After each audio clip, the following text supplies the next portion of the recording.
Okay, so the video, I just ran out of memory. So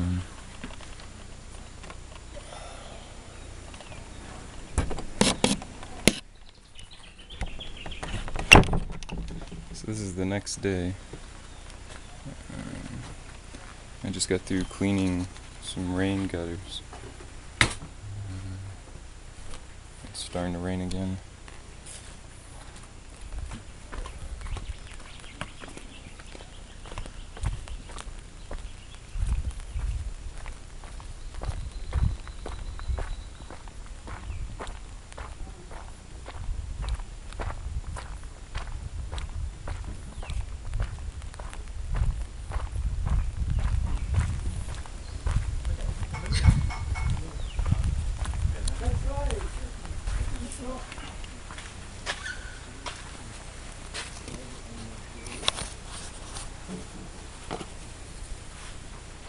Did you get those before rain or still?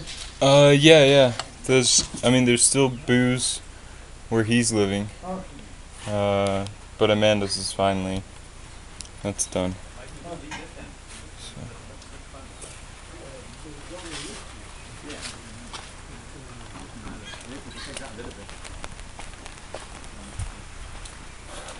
Hey Amanda's.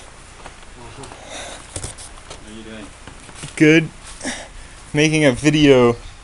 Video? Yeah. Is there a camera? I'm good. Yeah. So this is. Hello, welcome to the what? This is the Ajahn. So he's This is Amanda. No, don't put this is Amanda. Extreme mindfulness.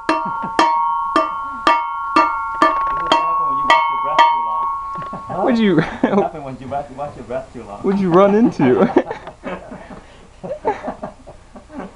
Man. I guess apparently Amanda's ran It into was something. hard and the tree ran to the car when it's being caught. Oh, I see. I see. Yeah. That happens. Yeah, sorry about that. I have something for you. You're doing your video. I mean, not really. This is the video, so this is whatever I'm doing. Yeah. How long did it take? It's got an hour right now, so I just started it because I was gonna write a letter, and then I was like, I might as well make a video instead of writing a letter. Take a lot more bandwidth with it. Yeah, I'm gonna send some talks Oh yeah. and stuff like that on a CD. Oh, So I'm just gonna put the video on the CD as well. Maybe you tried already. What you is know, it? those little trees, they fell out. So I picked them. I was wondering whether you can. They're full of vitamin C or something. Remember that? Oh, to eat them? Yeah. Yeah, why not? Wash them and see. Okay, cool. Alright, I think I'm gonna head over to Kyle's house and just talk to the camera for a bit, Sure. Yeah. and then come back for lunch. Yeah, I went, because this is the second, I'm gonna send 2 videos, but I ran out of memory space on the camera. But yeah, I walked around to the sala and some Gaimea lilies and up to the overhang. Yeah.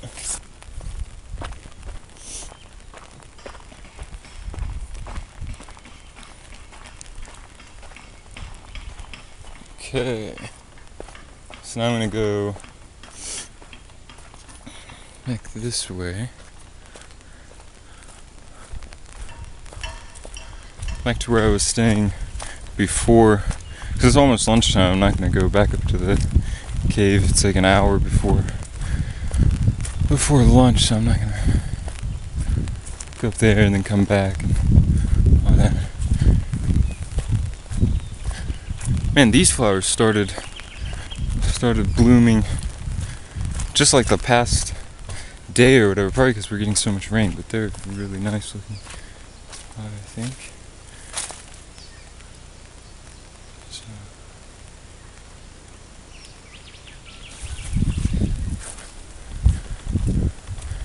Guest houses and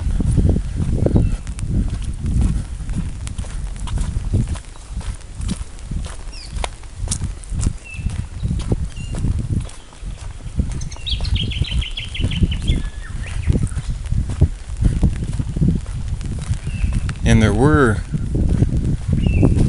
before I started this up, before it started raining, so I don't know if they're still around, but there was, just like how we have flocks of geese and stuff flying by, they have these massive parrots or cockatoos or whatever.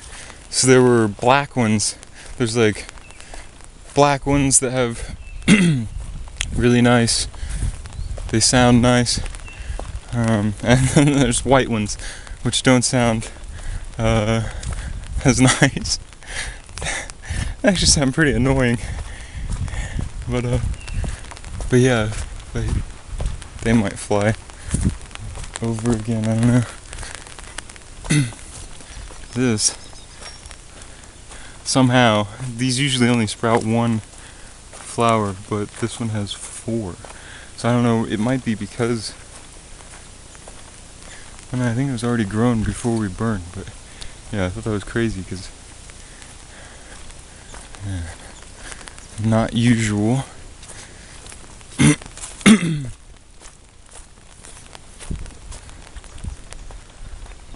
So this is the house that I was staying in.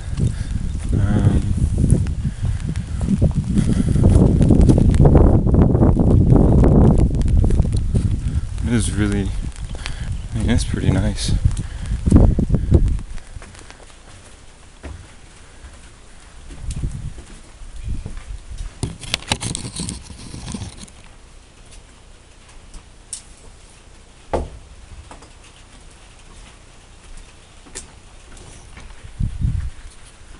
Let's see, in the house, there's a nice little fireplace,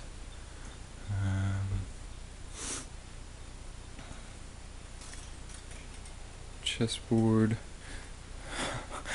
with no pieces, because I'm not actually allowed to play chess, but this is a leather chessboard. There was a leather shop in New Zealand, and I was walking around and I saw it and I was like, oh man. And I asked them, hey, do you make chessboards? And they're like, yeah, this one's half made and you can have it. This is where I was sleeping in this bed. Really nice little cozy place. Yeah, so I got the chessboard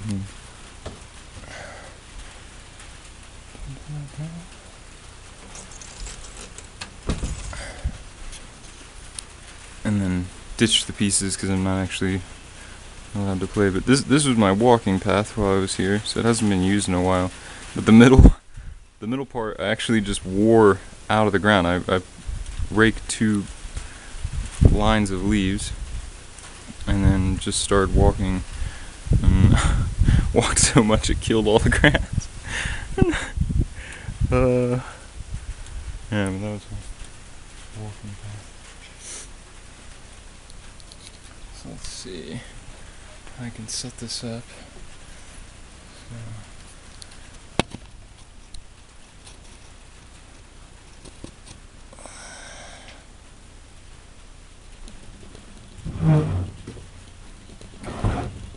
So hopefully that doesn't fall off.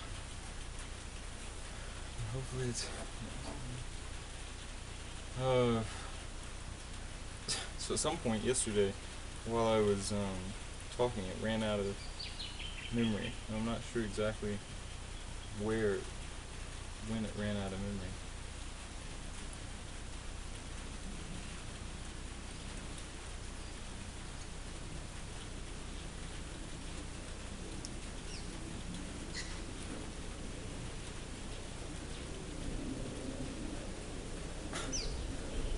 Really interesting. This lady came by and was showing us like all the plants and stuff. She was a botanist, and yeah, she said these are like full of vitamin C and you can eat them. They're not bad.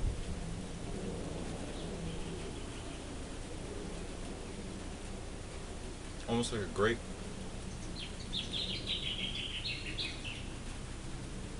But it kind of tastes like the really long pine needles have a lot of vitamin C in them. Kind of actually tastes like that.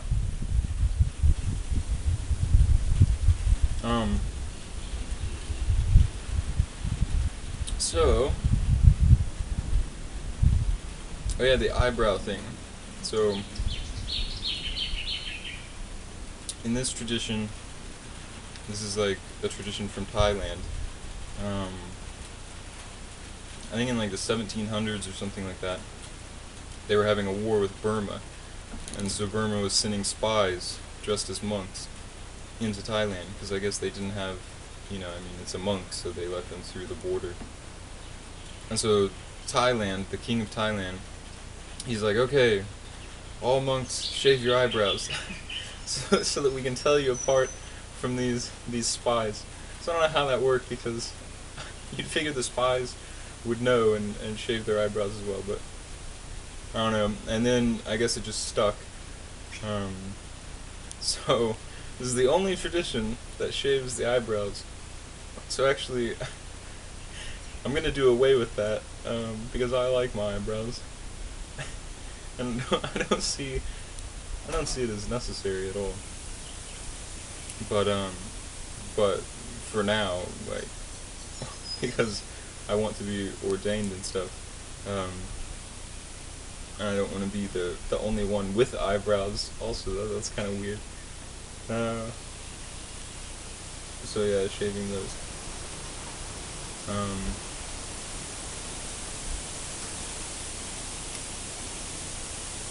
Okay, so last time I was talking about what I was doing, and saying how this isn't really a religion as much as just like a training to grow up more, to see the world how it is instead of how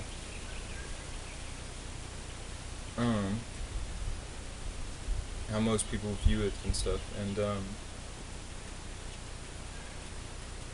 and by growing up, like I said, like just like a little kid that would get upset if you took their shiny rock away or whatever it is, their little toy or whatever, and then as an adult they don't care about rocking it. So yeah, this is the same way you grow up, and the more you grow up, you just don't get angry about things because you see them how they are.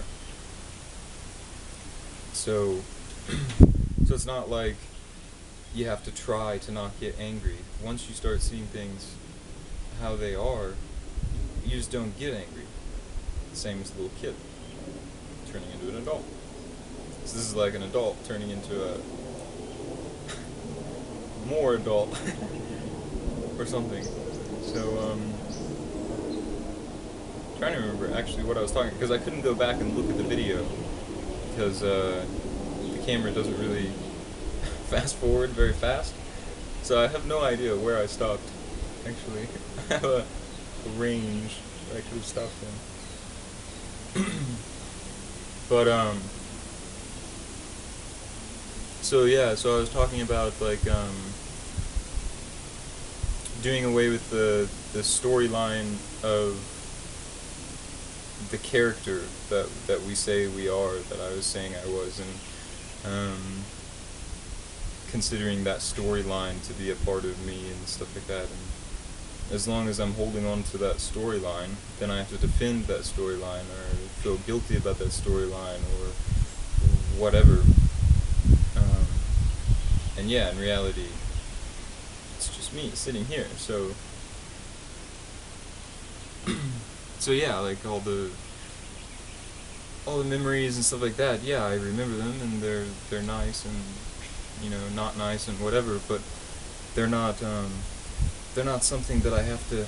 For one thing, I can't go back into the past and like change any of it. So there's not a lot of point in like really dwelling on all of that stuff, because anything that's happened, like, okay, I probably learned my lesson as it was happening, and a memory is going to be a little bit clouded by like my current mind state. So looking back I'm not actually remembering, I'm remembering through the lens of my current mind state. So it's not exactly what really happened. Like, that's why, like, police, you go to a car wreck and it's like, what happened? And everyone tells a different story, and you know, a few days later they'll tell a completely different story about what happened, because the memory gets more and more clouded, and so there's really not much point. You either learned the lesson from it or you didn't, and I don't know. So yeah, it's not as big of a deal.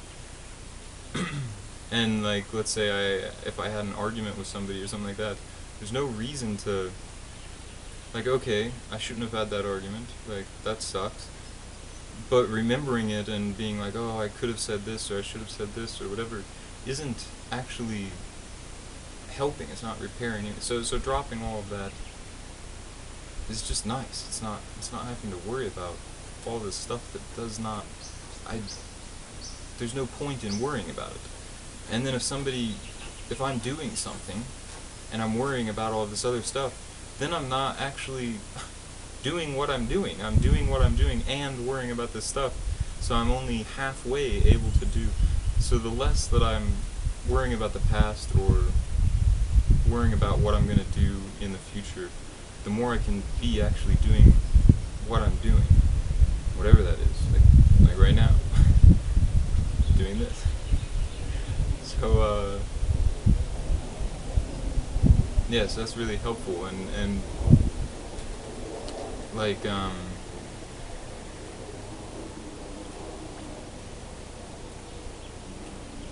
it's just, you can see that it's helpful. It doesn't have to be like like, that's something I like about this that I never really got with Christianity. With Christianity, I was always, I don't know, it wasn't as clear what I was doing and why I was doing it. They were just these rules, and I was following them because I thought I was going to go to hell if I didn't. And so then there was all this guilt. If I broke a rule, oh shit, God's mad at me now, and maybe, and now instead of that, it's like, I don't do bad things because I don't want to have to remember doing bad things. And yeah, and have that playing in my mind. And so okay, so this leads into karma. That's good. Karma is just cause and effect, basically. Like, if I punch somebody in the face, the next time I see them, they're probably going to want to punch me in the face. So that would be a karmic result, a cause and effect result. And then also, even if I never see them again, in some way I am probably going to be carrying that event around with me subconsciously.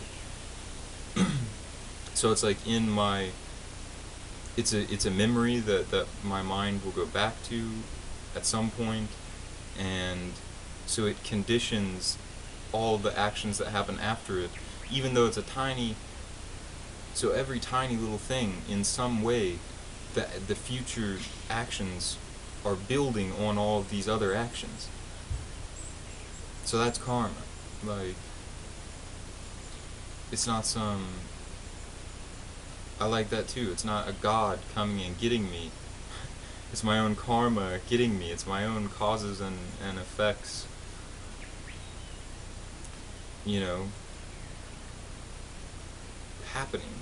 Like, it's what I am. I don't know, so it's not this mystical, I like that about Buddhism. It's not, since it wasn't a religion to start with, like it has become a religion, it's all basically just like, almost like a science. Like, you just look, and you say, oh, that's how that works. And karma is how life works, basically. It's cause and effect, but it's bringing it into mental causes and effects as well. So not just you drop something and it falls because of gravity and that was the cause and the effect and how it rolls and stuff. That's science usually, but this is like taking it to the level of the mind. And so yeah, and then you have like somebody who's been told they're bad a lot, you know, then they're going to be, or they, you know, they think they're bad or whatever, then they'll carry that around. And so you can actually look at someone and see their karma, in a way, like their causes and effects on just how they're acting. Like you can see this, okay, this person has a low image of themselves, and then you're not quite sure, like, why? Like, what is it, because they've actually done really bad things, or is it because they were just in a bad relationship or something and told they were worthless or something? But you can tell that something has caused this, their personality in the present moment that you're seeing them. So that's karma.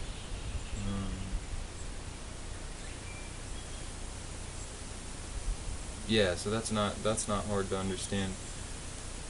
Let's see. I don't really have much else to talk about. That's why I'm talking about this, just because this is what I'm doing. So I figure explain why I'm doing what I'm doing.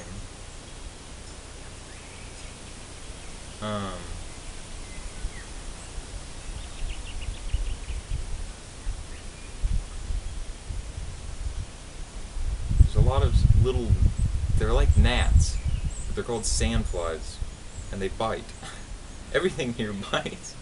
I don't know what's wrong with this side of the world, but everything bites. Even the flies. You'll have a fly land on you.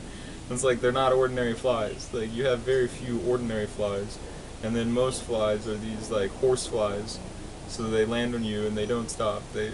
You go like this and they come back and land on you again. It's like ah.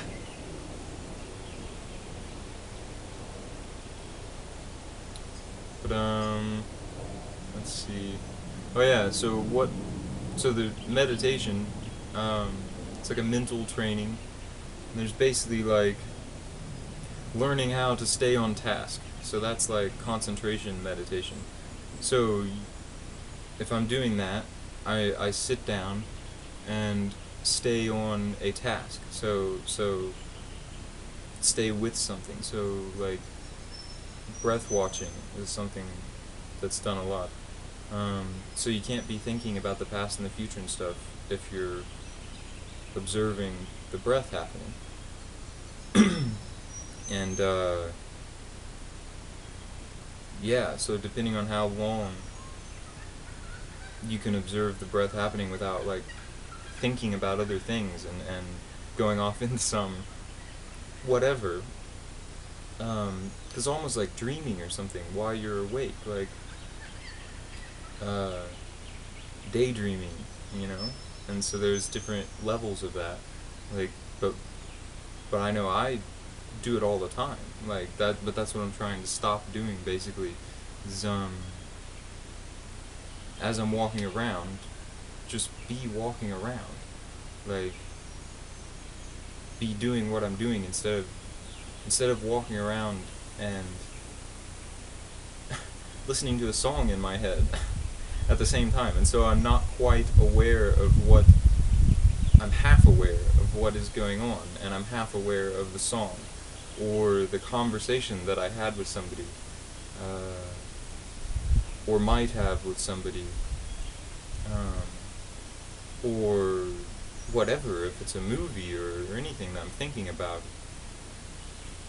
It's not actually happening. And so it's like it's becoming more distant depending on how involved I am in all of that thinking. It's becoming more and more distant from what is actually taking place. And so yeah, so a training to just sharpen the mind, to get to become able to stay in what is actually taking place. Because the other thing is, all of the, like, I was depressed, so all of that the moment happening wasn't depressed. So like right now, this moment happening, there's a breeze, there's a plane, there's hammering in the background, and there's but it's all basically, it has no emotion of itself. Like, my mind has the emotion, you know, and so the moment will have that feel to it as long as I'm looking through that emotion at the moment taking place. And yeah, the moment's always quiet. Like, trees aren't talking. I'm talking. And so I can be in a room, I can be sitting in this house, and everything's totally quiet, and what's not quiet is my mind. So if I'm thinking about something and stuff like that, so where it should be a nice, peaceful, oh, I'm sitting on the couch and doing whatever I'm doing, instead it could be a horribly negative or positive, whatever moment, because of the mind. And so distancing myself from that and coming closer and closer to reality, and so that's another thing, like awakening,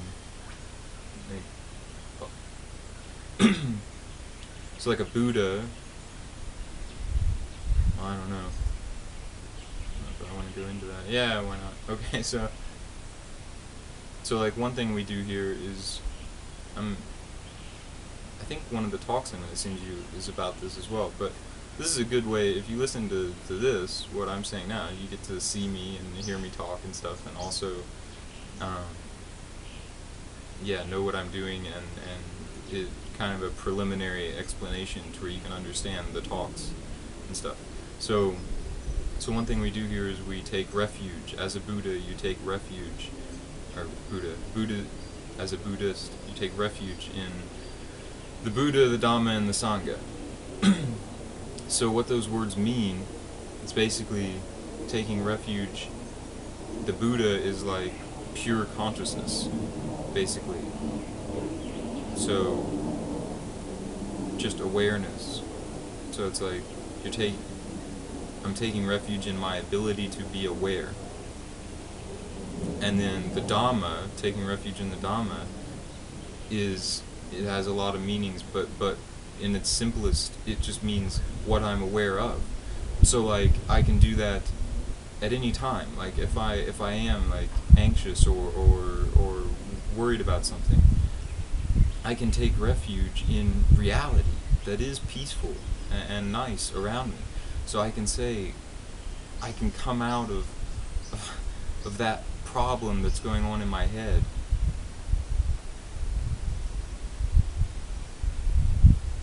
It's like, oh,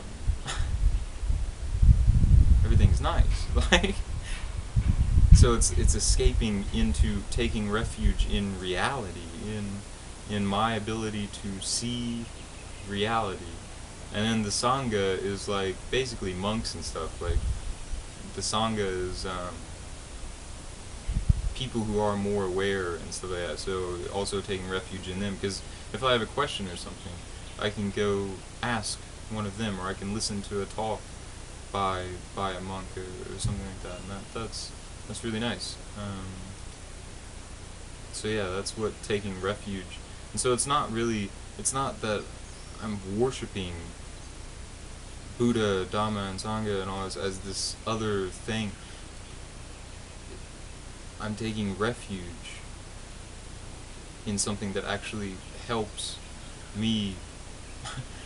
It's like refuge from a storm, the storm of the thinking, worrying mind. Take refuge in reality. That's nice, and so that's a much easier way to understand. Also, the terms mean different things, like Buddha, there was a guy, Gautama, like 2,550 years ago, who was a real guy, and a Buddha is someone who becomes enlightened all on their own, basically. Like, if there were no monks in the world right now, and I was just troubled, as I was, And like when I was 16 and I started saying, I hadn't read Buddhist things at that point or anything, but I started saying, man, the American dream is enslavement and all this, and there's something wrong with all of it. So realizing something's not quite, you know, that there's more to life or something, and going out and figuring out what that is, and what it is to be awake and aware, and all that, all on your own. And if you can fully realize it all on your own, that's being a Buddha, when all the teaching has died out. And then everyone that learns from what they did and reaches enlightenment is called like an arahant. So it's another word for, you'll hear that, arahant. It means an enlightened person who's reached enlightenment through the teaching of a Buddha in the past. So that's another term, Buddha, you know. And so people take refuge in that too. Like, there was this guy, and that's really nice. Like, thank you for doing this and figuring this out and helping me now. 50 years later, 2,550 years later, this guy, through his teaching, is helping me.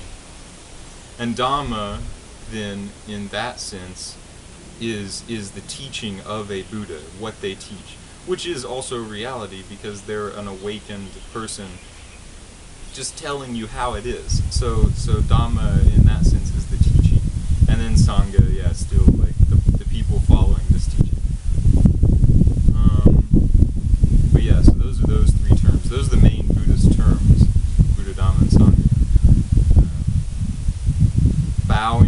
Bowing is there's something very interesting about bowing. Like, okay, so that's nothing new. Like, people bowed down to kings and stuff in England. They probably still bow down to like the Queen or something. I have no idea.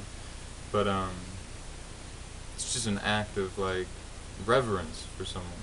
But it's also like a very humbling,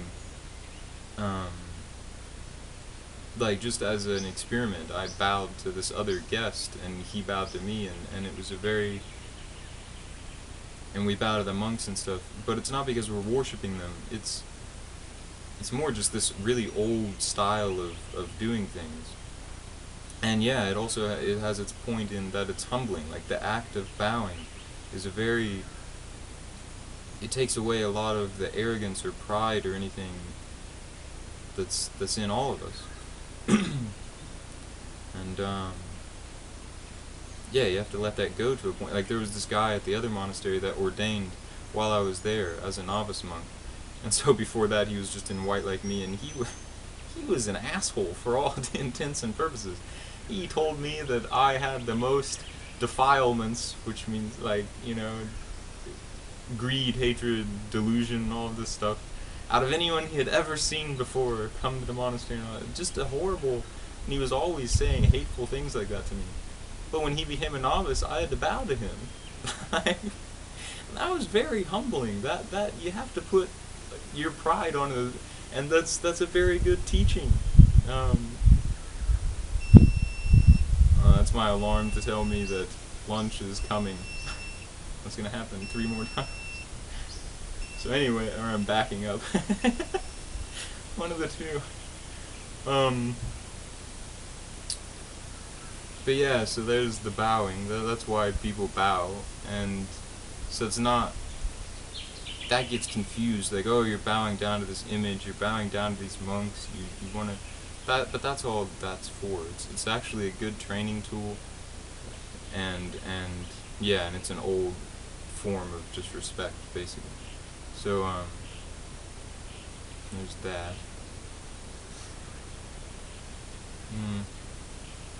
But yeah, and then what I was talking about yesterday, with carrying around like this character sheet, like you're an actor in a movie, and so we carry this around with us. We meet new people that we've never met before in our lives, but we bring this whole character sheet of who we are instead of being able to be what we are right then. And so we bring with us all of our pride or guilt or whichever, but our how we see ourselves. We bring that along with us instead of just being us as we are right then. And we consider that we are being us. We think that this is us, this is me, this is who I am. But in reality, none of that exists to anyone else. Like, they can't see this massive thing that that's in our subconscious that we're carrying around as us. They just see this person that's either like really outgoing or really introverted or whatever, and yeah, like social anxiety and stuff. Like, oh yeah, so I was talking about the three fetters. The first one being like rites and rituals of like societal views and stuff, things to let go of to wake up more. So like thinking that you are your clothes. Another line from Fight Club is like, you're not your house, you're not your car, you're not your fucking khakis, you know, you're the what the hell is it? I don't know, your compost heap basically is what it says. But that's very true. Like I like Fight Club. It's got a lot of good teaching actually, and yeah. So that's the first fetter, is thinking that you are the clothes that you wear, or the job that you have, or whatever.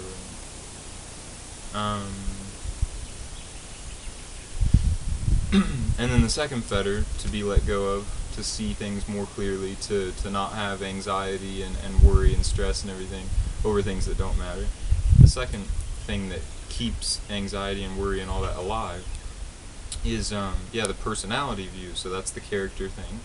And it's also, though, it gets down to even, well, this is a vague, my view on it is, okay, so if I'm sitting here, and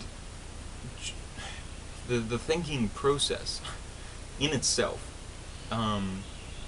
okay, so thinking is also not me, because I can't say I'm only going to think happy thoughts from now on, never anything slightly unhappy, but that doesn't work. So I'm not in control of my thoughts exactly, you know, and if I was, then I would always be happy. Like, and so seeing the thinking process as outside of exactly what I am, and not necessary to me and bound to me in some way, and that makes it to where if I'm having a negative thought or something, I can let it go. I'm not. It's not glued to me. It's not me. So I can let it go. And this is, I put this in the personality view category, that if somebody hasn't let go of all of this, they're still not, because there's 4 stages to enlightenment. The first stage is letting go of these first 3 chains that bind us to suffering. And so yeah, the thinking process, it's like, there's the one monk, I really like him, because he said he sees it the same way I do, and that's really nice. His name's Ajahn Sumedho, and he's been a monk for like 50 years. He's retiring right after this rains period, this 3-month, and I don't know where he'll go, but I hope I actually get to meet him in person, because I've only heard his talks. But anyways, yeah, so there's more to this personality view than even, it's also thinking that we are the thinking process, like, and not being able to escape the thinking process because of that, whether it's good or bad, because it eventually, even as good as it is, will have its bad moments. And if you can't let those go, if you think thinking is you, then you're always bound to suffer through those bad moments, because you can't let them go. And so that's the main thing I'm working on right now, is letting go of this, because I started looking at it. Most monks don't talk about this. This is a very, most monks don't talk about it, which is very strange, but I think that's the whole, like, everyone's looking at it from their own angle, and have as much practice as they've practiced, but so the whole thing as just sitting and looking at reality. So when I was sitting and looking at my thoughts, I noticed that like they're never about exactly what is actually going on. So like right now, I can feel the chair under me, and I can feel the position of my body and stuff like that. And I'm not having to think the thoughts, the word thoughts about that. I just feel the chair. And any words or thoughts about what that feels like isn't what that feels like. So thinking, oh, the chair feels, hard or whatever, is sidestepping away from how the chair actually feels to me. So it's actually this thinking process, looking through the lens of the thinking process, is actually like a clouding of what things really are. Socrates, I was reading Plato's Last Days of Socrates. He talked about this, which is really interesting. He had no idea about Buddhism. He was alive like 100 years after the Buddha was alive, but in a totally different area of the world, so there's no way that he would have had, as far as I can see, contact with Buddhist teachings. But to him, he talked about the idea of a philosopher as being, you're trying to get away from, to have pure mind seeing pure objects. So he was talking about the same thing. So I like Socrates as well. Like he was a very, that was a very interesting thing to read. But anyways, yeah, so this thinking process is actually clouding my view of reality. So, and the more I'm thinking and involved in thinking, the less I'm hearing, and the less I'm tasting my food as I'm eating. I'm just kind of shoveling it in and thinking about, I'm off somewhere else. I'm not actually in reality. And even things like, so there's this character script that I'm carrying around with me in my subconscious, and there's also like, even if I'm not thinking about the past or the future, if I'm listening to a bird chirp or the wind blow, and I start describing, oh, that sounds nice, I'm not listening fully to the sound anymore. And if I said, oh, that sounds terrible, that puts a different feeling on it. So instead of the sound, which isn't nice and isn't terrible, it's just the sound, which is usually kind of a peaceful feeling, a neutral feeling. I'm listening to the sound through this lens of, that's a beautiful sound, or that's like the annoying the annoying cockatoos, the white ones, the parrots that fly around. If I hear that thing chirping, doing its crazy, they're like, it's terrible. But if I'm sitting there going, that's terrible, it makes it more terrible. And the closer I can get to just hearing the sound and not having a view about the sound, and looking at the sound through the lens of this view, the closer I am to not seeing it as terrible. I'm just seeing it as what it is.